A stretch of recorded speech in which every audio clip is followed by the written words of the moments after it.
Vou começar sobre essa questão, Bosco, justamente deste hospital em Gaza.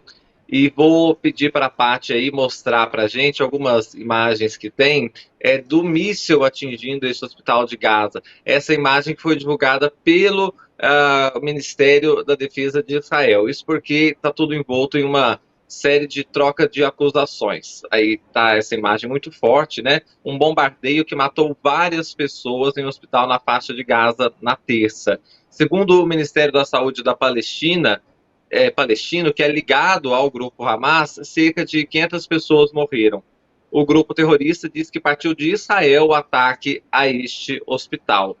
Já as forças de defesa israelenses alegam que a explosão foi causada por um foguete pela Jihad Islâmica, grupo terrorista ligado ao Hamas, também terrorista. Neste caso, o alvo original do disparo seria o território de Israel, mas o artefato acabou atingindo este hospital. A Jihad Islâmica, por sua vez, negou ser responsável pela ação. Então, Bosco, eu queria te perguntar sobre esse bombardeio ao hospital em Gaza, que independente da fala de um negando, o outro dizendo que sim, que não, foi um bombardeio sem precedentes ali na faixa de Gaza, o que mostra, sim, a escalada deste conflito, né? Toda guerra tem suas narrativas, né? Aquilo que a gente chama de propaganda de guerra, né? Propaganda da guerra. Os dois lados têm suas versões e as utilizam no momento em que acham mais importante, né? De início, isso foi noticiado como um ataque de Israel, o que obedecia a uma lógica, né? Quando Israel mandou evacuar todo o lado norte de Gaza, e deu prazos e ultimatos para que a população de 1.100.000 pessoas se deslocasse para a região sul, não é? Sim, Ele sugeriu, Israel sugeriu então que haveria, sugeriu não, avisou que haveria um ataque exterminador, então que era para todos saírem, né? Então, pela lógica, a primeira versão que foi noticiada foi de que essa bomba veio de Israel e atingiu o hospital, possivelmente achando que também já estava evacuado. Mas nesse hospital também não tem só pacientes, né, Afonso? Lá também se abrigaram pessoas em busca de refúgio, pessoas que não estavam internadas. Então, assim, temos essas duas versões e elas vão prevalecer durante algum tempo. É uma guerra de versões e dentro da própria guerra, né? Mas o que é de se lamentar é que esse embate, esse novo capítulo da guerra entre Israel e palestinos, não está poupando sequer hospitais, como também não está poupando escolas, como a gente viu. Ainda temos aquele grupo de brasileiros que está na fronteira do Egito, depois que uma bomba explodiu num prédio próximo à escola, né?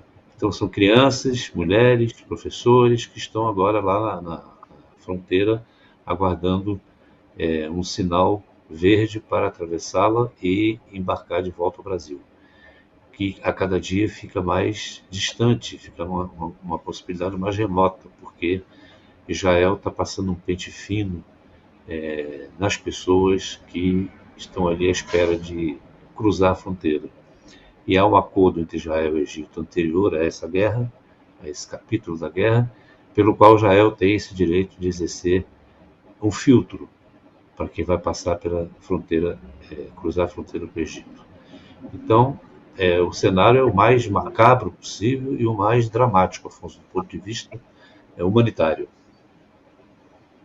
o Bosco, e neste contexto desembarcou mais cedo em Tel Aviv o presidente dos Estados Unidos, Joe Biden.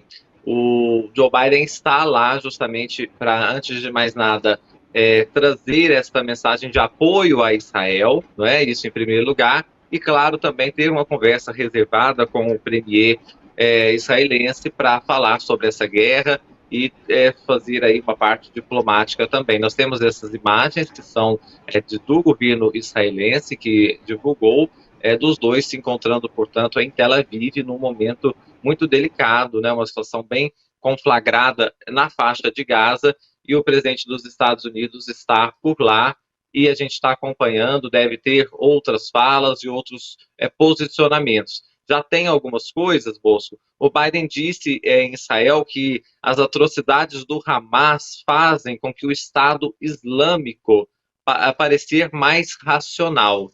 E ao aterrissar em Tel Aviv, disse que as atrocidades do Hamas, então, têm que ser duramente condenadas e que assegura que Israel vai ter o necessário para se defender. Ele afirmou que o grupo terrorista matou mais de 1.300 pessoas, incluindo ao menos 31 cidadãos dos Estados Unidos. Ao comentar essa explosão na faixa de Gaza, que matou centenas de pessoas, o presidente dos Estados Unidos disse que a culpa parece ser do outro lado, em referência a essa questão de Israel trazer que foi a Jihad Islâmica que teria feito este bombardeio. Presença importante por lá, né, Bosco, do presidente dos Estados Unidos, e tem a conversa pública e tem a conversa privada. Queria que você nos ajudasse a tentar não entender, mas tentar imaginar o que pode vir também na conversa privada entre Biden e Netanyahu. Olha, eu tenho a impressão, Afonso, que essa viagem do Biden, ela tem o sentido de tentar dar alguma estratégia a essa guerra, a esse contra-ataque de Israel, né? Porque a sensação que nós temos, acho que o mundo todo, e isso cada vez está mais presente nas análises de pessoas que conhecem muito essa questão, é que Israel partiu para o contra-ataque, sim, vamos usar a expressão, com sangue nos olhos, né? O que é compreensível. Não vamos aqui minimizar, né, a atrocidade que foi o ataque do Hamas a Israel. Mas, em se falando de estratégia, né, Israel, a única estratégia de Israel, desde o começo, foi uma estratégia de extermínio, né? E essa estratégia, ela é muito equivocada, porque ela pode estar fazendo exatamente aquilo que o Hamas quis provocar com o seu ataque no início do mês, né? Então, o que seriam essas consequências? Israel fazer o que está fazendo, né, e botar em risco todo o equilíbrio que vem sendo buscado na região do Oriente Médio como um todo. Porque a essa altura, Israel já bombardeou aeroportos na Síria, já está numa guerra retórica com o Irã, né, já está enfrentando o Hezbollah lá no sul do Líbano, para onde ele encaminhou a população palestina do norte de Gaza, né, e está fechando a fronteira, não está abrindo mão, ninguém está passando na fronteira do Egito, nem cargam, nem material, produção para atender a população de Gaza, que ainda está ali encurralada, sequer material de hospital, material de socorros, alimentos, nada. Então, quem sai perdendo com isso seria, nessa visão, Israel, porque está botando em risco o alastramento da guerra. Eu tenho a impressão que o Biden desembarca hoje em Tel Aviv com um discurso evidentemente em defesa de Israel, não há a menor dúvida. Todas as manifestações dele têm sido colocando Israel no papel de vítima, que de fato foi de um ataque terrorista, mas aqui e ali o Biden dá sinais de que precisa ter algum tipo de organização nesse contra-ataque, algum tipo de método, algum tipo de estratégia, né? Os Estados Unidos vinham costurando uma aliança mais sólida com a Arábia Saudita, com quem Israel já estava mantendo relações inéditas e estava avançando nelas para uma coisa mais formal de Estado para Estado, e essa pode ter sido, inclusive, uma das razões para o ataque do Hamas. Então, tudo isso está sendo posto a perder. E pode piorar se Israel mantiver essa postura de um contra-ataque cego, né? Você vê aí a questão do hospital, né? Agora tem essas duas versões, mas Israel está dentro de uma delas, né? E pelo raciocínio de muita gente, a lógica indicaria que foi Israel, né?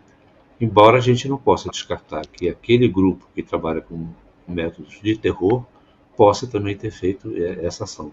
Enfim, a presença de Biden é importante porque dali, sendo os Estados Unidos principal aliado de Israel, sendo a maior potência mundial, tendo presença e força nesse teatro de operações, pode sair alguma coisa efetiva, alguma mudança de rota nesses planejamentos do Netanyahu, que por sua vez também está sendo visto como um político que também quer o seu resgate, porque a situação interna dele em Israel é muito ruim, né?